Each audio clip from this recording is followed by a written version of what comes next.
before we go any further, this is a PSA to all of you bloody bastards out there, all you untethered swine. You should technically, not legally, I'm not going to legally bind you to this, but you should like and subscribe. And comment. Tell me your thoughts about stuff. Be honest. If you love this album, I'm sorry, man. This is going to be rough. This is going to hurt. This one's getting a dressing down. Get me in a dressing gown because this thing puts me to sleep. TANGK is the 5th studio LP from these Bristol-based barn burners, following an interesting change of pace on their last record, Crawler. It appears the band have been trying to diversify their typically aggro, confrontational punk sound. And I gotta say, the results haven't necessarily been all that fruitful so far. Their latest here is a fairly trim release. It's not as if the band is overextending themselves with ambitious lengths and patient builds. Where the band actually falls short for me is in how tame and safe a lot of the cuts here feel in comparison to their previous output. Right from the opener, Idea 1, which I suppose can be forgiven for essentially being an intro piece, still lacks the triumph and spirit that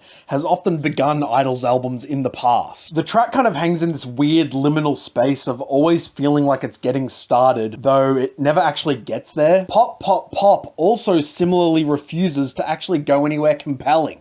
It has a decent backbone with its funky sparse beats, detuned synth moans, glitchy little edits too, but right as it sounds like the momentum is gathering, the track just runs out of breath and just kind of coasts out really unceremoniously on that bed of drony synths. Roy takes the award for the worst mixed track on the album. Between the deafening snares, that obnoxious tremolo effect on the guitar, Joe scream singing at the top of his lungs, there are absolutely zero dynamics on display. Considering that that's the payoff for a pretty boring verse section, I have no problem calling this thing a truly ugly mess. And not in a cool brain bombs kind of way either. A Gospel is a basic piano ballad broken up by these sudden washes of distant muddy guitar and grainy sounding strings that just add absolutely nothing to the track whatsoever. Joe doesn't leave his muttery vocal range once, so it's not even like he's adapting to the song's progression. It just feels so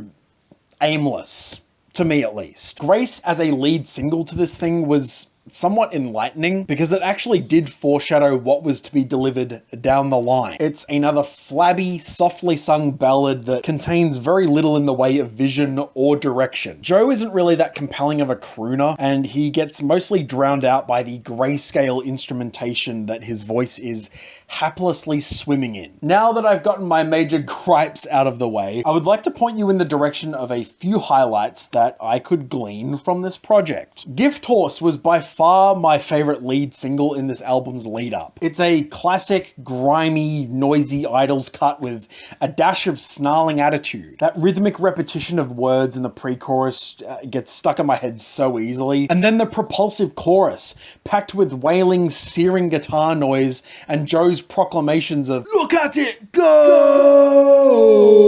It seriously is a diamond in the rough. Dancer, featuring LCD Sound System, is less bricked out and physical than Gift Horse by comparison, but nevertheless still strikes a bright chord when that chorus hits. Hall & Oates makes my dreams come true with another blistering, driving piece of post-punk madness. It makes use of some tried and true riff ideas, but puts a uniquely full-bodied, distorted IDLES twist on them. Yeah, it's on the shorter side, but it still brings a pretty three-dimensional progression that at least keeps things exciting. Gratitude, I thought, was another highlight, just by way of it being so pumped up and danceable. Plus, the hyper-positive messaging littered throughout the track pairs nicely with the overall energy of the instrumentation. It just makes me realize even more that this band is most at home when they are playing it no frills. Are IDLES playing to their strengths on this album? In my opinion, no, they are not. I can respect the attempt at diversification,